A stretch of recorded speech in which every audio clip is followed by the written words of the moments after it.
बड़ी खबर, नोएडा में पुलिस और बदमाशों में मुठभेड़ हुई है। इस दौरान क्रॉस फायरिंग में 2 बदमाश जख्मी भी हो गए। मुठभेड़ में अमन और जीवी अभिषेक नाम के बदमाश घायल हुए हैं। दोनों ही बदमाशों ने शनिवार को 5 गाड़ियों के शीशे तोड़कर लैपटॉप और अन्य कीमती सामान चोरी किया था। नोएडा के सेक्टर 113 का यह मामला बताया जा रहा है। क्रॉस फायरिंग में 2 बदमाश जख्मी हुए। तस्वीरें हम दिखाने की कोशिश कर रहे हैं। पुलिस से इनकी मुठभेड़ हुई। अमन और जीवी अभिषेक इनके नाम बताए जा रहे हैं और कार से इन्होंने लैपटॉप और कई कीमती सामान चुराने का इन पर आरोप है और सेक्टर 113 का ये मामला बताया जा रहा है। अंतर्राज्यीय ठक गैंग के साथ मुठभेड़ हुई है। हमारी टीम चेकिंग कर रही थी। इस दौरान 2 बदमाश आते हुए दिखाई दिए, जिनको रोकने का प्रयास किया गया तो उनके द्वारा पुलिस पार्टी पर फायरिंग की गई। जवाबी फायरिंग में एक बदमाश घायल हुआ। घायल बदमाश की पहचान अमन के रूप में हुई है, जो मदनगिरी थाना अम्बेडकर नगर दिल्ली का रहने वाला है। दूसरा बदमाश अभिषेक है। दोनों साथी हैं। दोनों अंतर्राज्यीय गैंग के सदस्य हैं। इनके पास से कई लैपटॉप बरामद हुए हैं। एक मोटरसाइकिल बरामद हुई जो दिल्ली से चोरी की गई है। घटना में प्रयुक्त तमंचा बरामद हुआ है। इनके द्वारा अभी 2 दिवस पूर्व सेक्टर 113 पुलिस थाना क्षेत्र में ठक गैंग के द्वारा जो कार की डिग्गी तोड़कर सामान चोरी किया गया था, उसका अनावरण हुआ है। आइए सीधे रुक करते मेरे सहयोगी दीपक बिष्ट। दीपक, और क्या आरोप है इन दोनों बदमाशों के ऊपर? देखिए, ठक गैंग के ये ऐसे शातिर बदमाश हैं जिनके खिलाफ दिल्ली में भी कई सारे मामले हैं, क्योंकि दोनों ही दिल्ली के अम्बेडकर नगर इलाके के रहने वाले हैं। इसके अलावा पंजाबी बाग इलाके में भी इन्होंने इसी तरह से गाड़ियों के शीशे तोड़कर कई कीमती सामान चुराया था। जो 2 लैपटॉप बरामद किए गए हैं, ये बताया जा रहा है कि इंदिरापुरम गाजियाबाद के इलाके से कार के अंदर से शीशा तोड़कर कार का शीशा तोड़कर लूट की ये वारदात की थी और इसी तरह से इन्होंने दर्जनों वारदातों को अंजाम दिया है। जिस तरह से मुठभेड़ हुई है, उसके बाद अब पुलिस का कहना है कि इन 2 से पूछताछ की जा रही है ताकि दिल्ली और एनसीआर के जितने भी मामले हों उनका खुलासा हो सके। पंकज, चलिए, बहुत बहुत शुक्रिया दीपक बिष्ट साहब इस अपडेट और इस जानकारी के लिए। और मॉर्निंग प्राइम में अब इंटरनेशनल खबर, ऑस्कर अवार्ड से संबंधित यह खबर है। ऑस्कर अवार्ड 2024 का ऐलान हो गया है। ओपेनहाइमर को बेस्ट फिल्म का अवार्ड दिया गया है, जबकि किलियन मर्फी को बेस्ट एक्टर अवार्ड मिला है और पुअर थिंग्स के लिए बेस्ट एक्ट्रेस बनी है एमा स्टोन। ओपेनहाइमर, आपको बता दें, इसके डायरेक्टर क्रिस्टोफर नोलन, इन्हें बेस्ट डायरेक्टर अवार्ड से, ऑस्कर अवार्ड से नवाजा गया है। ओपेनहाइमर ने 7 अवार्ड अपने नाम किए, तो एक बड़ी उपलब्धि ओपेनहाइमर फिल्म के लिए। बेस्ट एक्टर, उसके अलावा बेस्ट डायरेक्टर का अवार्ड भी मिला है ओपेनहाइमर को। क्रिस्टोफर नोलन की बनी ये फिल्म है। इन्हें बेस्ट डायरेक्टर की कैटेगरी में नॉमिनेट किया गया था और इन्हें यह अवार्ड दिया गया है। ओपेनहाइमर ने 7 अवार्ड्स अपने नाम किए हैं।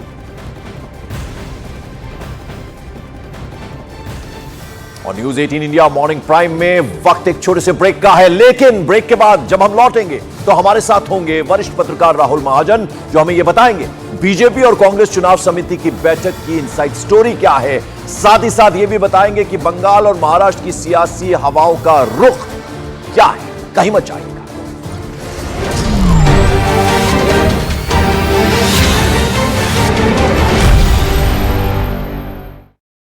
एमडीएच किचन की पश्चिम बंगाल से, जहां लोकसभा की सभी 42 सीटों के लिए ममता बनर्जी ने ऐलान कर दिया है, लेकिन असली खबर यह है ममता बनर्जी बंगाल में एकला चलो की पॉलिसी पर चल रही हैं। ममता बनर्जी के इस कदम से इंडी गठबंधन को जोर का झटका लगा है, यानी लोकसभा चुनावों से पहले जिस गठबंधन का शोर ताल ठोक कर किया जा रहा था, वो बंगाल में धराशायी हो गया है।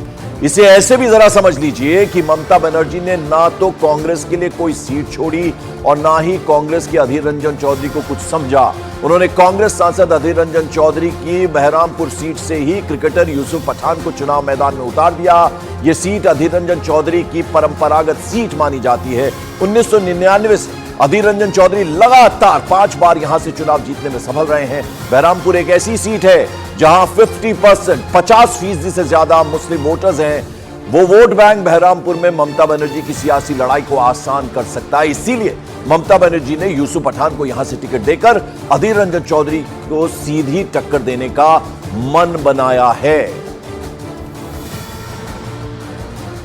और यह जनगर्जन सभा थी जिसमें ममता बनर्जी ने सभी 42 यानी 42 सीट्स पर उम्मीदवारों के नामों का ऐलान कर दिया है और यह साफ मैसेज दिया है, क्लियर मैसेज दिया है कि वो बंगाल की सियासत में किसी भी तरह के समझौते के मूड में नहीं है। जरा एक नजर डालते हैं कि बंगाल के राजनीतिक अखाड़े में तृणमूल कांग्रेस ने किन किन उम्मीदवारों को उतारा है। ये जरा कैंडिडेट्स की लिस्ट हम आपको बता दें तो तृणमूल कांग्रेस ने उम्मीदवारों के नामों का जो ऐलान किया है तो कांग्रेस की तरफ से भी एक रिएक्शन आया, लेकिन उससे पहले आपको जरा हम दिखा रहे हैं कि कौन कौन से कैंडिडेट्स जो हैं वो मैदान में उतारे गए हैं तृणमूल कांग्रेस की तरफ से। अभिषेक बनर्जी जो हैं वो नेफ्यू भी हैं, उन्हें उतारा गया। उसके अलावा शाइनी घोष जादवपुर से कैंडिडेट है, ये हम आपको वो लिस्ट बता रहे हैं। यूसुफ पठान क्रिकेटर बहरमपुर से, उन्हें उतारा गया मैदान में। सौगत रॉय जो है वो दमदम से ताल ठोकेंगे तृणमूल कांग्रेस की तरफ से। तो वहीं कीर्ति आजाद बर्धमान दुर्गापुर से, इन्हें टिकट दिया गया है तृणमूल कांग्रेस की तरफ से। जाने माने अभिनेता शत्रुघ्न सिन्हा आसनसोल से चुनाव लड़ेंगे। शताब्दी रॉय बीरभूम से चुनाव लड़ेंगे। तो ये कुछ कैंडिडेट्स हमने आपको बताए हैं जो चुनावी मैदान में होंगे तृणमूल कांग्रेस की तरफ से। तो तृणमूल कांग्रेस ने उम्मीदवारों के नाम का ऐलान कर दिया तो वहीं कांग्रेस की तरफ से भी रिएक्शन आ गया। कांग्रेस नेता जयराम रमेश ने एक्स हैंडल पर लिखा है, भारतीय राष्ट्रीय कांग्रेस ने बार बार पश्चिम बंगाल में टीएमसी के साथ सम्मानजनक सीट बंटवारा समझौता करने की अपनी इच्छा व्यक्त की है। भारतीय राष्ट्रीय कांग्रेस ने हमेशा कहा है कि इस तरह के समझौते को बातचीत के माध्यम से अंतिम रूप दिया जाना चाहिए, ना कि एक तरफा घोषणाओं से। भारतीय राष्ट्रीय कांग्रेस हमेशा से चाहती थी कि भारत समूह एक साथ मिलकर बीजेपी से लड़े। ये उन्होंने एक्सपोज किया है जयराम रमेश ने कि कांग्रेस हमेशा से चाहती थी कि भारत समूह यानी इंडी गठबंधन जो है वो एक साथ मिलकर चुनाव लड़े, ये उन्होंने कहा। तृणमूल कांग्रेस ने इस बार बंगाल में होने वाले चुनाव को बंगाल बनाम बहारी का मुकाबला करार दिया है, लेकिन जिस तरह से टीएमसी ने उम्मीदवारों की घोषणा की है उस पर भी सवाल उठने लगे हैं। इस मामले में बीजेपी नेता अमित मालवीय ने ममता बनर्जी को आड़े हाथों लिया। उन्होंने ममता बनर्जी पर बंटवारे की राजनीति करने का आरोप लगाया। साथ ही अमित मालवीय ने यह भी आरोप लगा दिया कि ममता बनर्जी की वजह से बंगाल इतना पिछड़ गया है। तो बीजेपी ने बहरामपुर से क्रिकेटर यूसुफ पठान को उम्मीदवार बनाए जाने पर सीधे सीधे निशाना साधा। बीजेपी नेता अमित मालवीय ने ट्वीट किया और लिखा, टीएमसी के बहरामपुर से उम्मीदवार यूसुफ पठान गुजरात के बड़ौदा से है या पश्चिम बंगाल से, यह सवाल उठा। तृणमूल कांग्रेस की सूची उन लोगों से भर गई है जिन्हें ममता बनर्जी बोहिरा गोटोस कहती हैं, यानी बाहरी कहती हैं। उनकी विभाजनकारी राजनीति पर शर्म आती है जो पश्चिम बंगाल को पीछे धकेल रही है। यह एक्सपोज किया है अमित मालवीय ने। बीजेपी नेता ने सीधे सीधे निशाना साधा है। तो पश्चिम बंगाल में इस बार बंगाल बनाम बहारी की लड़ाई छिड़ चुकी है। इस मामले में टीएमसी उम्मीदवार यूसुफ पठान ने कहा कि वो बंगाल के लोगों की सेवा करेंगे।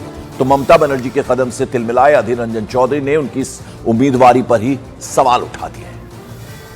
यहाँ पे मुझे बहुत प्यार मिला है, कलकत्ता में हमेशा प्यार मिला और उसके बदले में मैं यहाँ पे उनको सर्व करूँगा। ये अच्छा मौका दिया है मुझे टीएमसी ने मुझे इस काबिल समझा कि मैं लोगों की मदद कर सकता हूँ और उनका वॉइस ओवर पार्लियामेंट में लेके जा सकता हूँ और उनको हेल्प कर सकता हूँ। तो ये मेरे लिए एक अपॉर्चुनिटी था और मैंने ये डिसाइड किया बस हर चीज़ बदलती है अच्छे के लिए और मैं अच्छे के लिए यहाँ पर आया हूँ। जो यहाँ पे लोग हैं वो प्यार करते हैं मुझे और मैं उनको जो उनकी हेल्प कर सकूँ उतनी हेल्प करूँगा मैं। आपने मुझे कब से आउटसाइडर बना दिया? यूसुफ पठान को सम्मानित करना चाहिए था, उनको कुछ पद देकर नवाजा किया जाए, ये अगर सोच रही होती तो यूसुफ पठान को बंगाल के टीएमसी पार्टी राज्यसभा की मेंबर बना के उनको एमपी पद दिलवा दी।